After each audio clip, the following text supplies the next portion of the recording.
Okay, well, the Sisters of Battle Adepta Sororitas Codex is out, and one of the things that changed is Warlord traits. They have their own Warlord traits. Now, some of these special characters, and if you do the Uriah model as Uriah, then he has his own Warlord trait.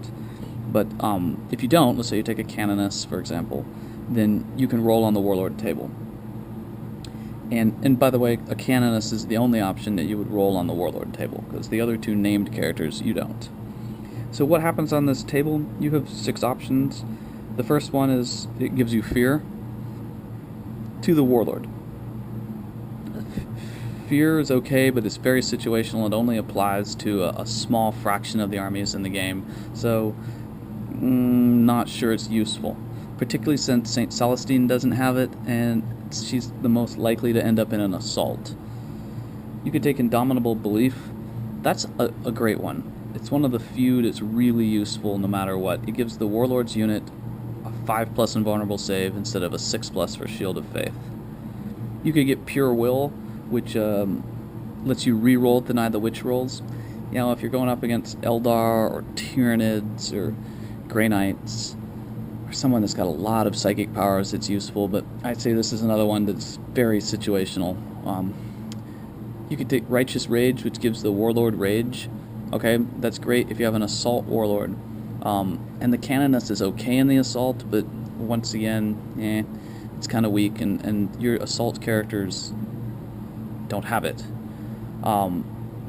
You could get Beacon of Faith, which makes all friendly models within 12 inches of the Warlord use the Warlord's leadership for their active faith or war hymns. That could be useful.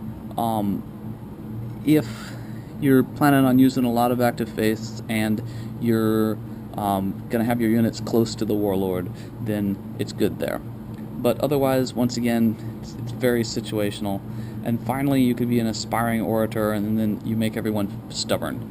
Personally, I take the Book of St. Lucius, and that makes everyone fearless within a 12-inch bubble of the Warlord, so those Warlord traits don't do anything at all for me. So I would actually say, having played the Sisters now several times, I ran them in a tournament this weekend. I ran the Warlord Sisters traits in every round of the tournament, and a couple pre-tournament games where we were trying to test out lists.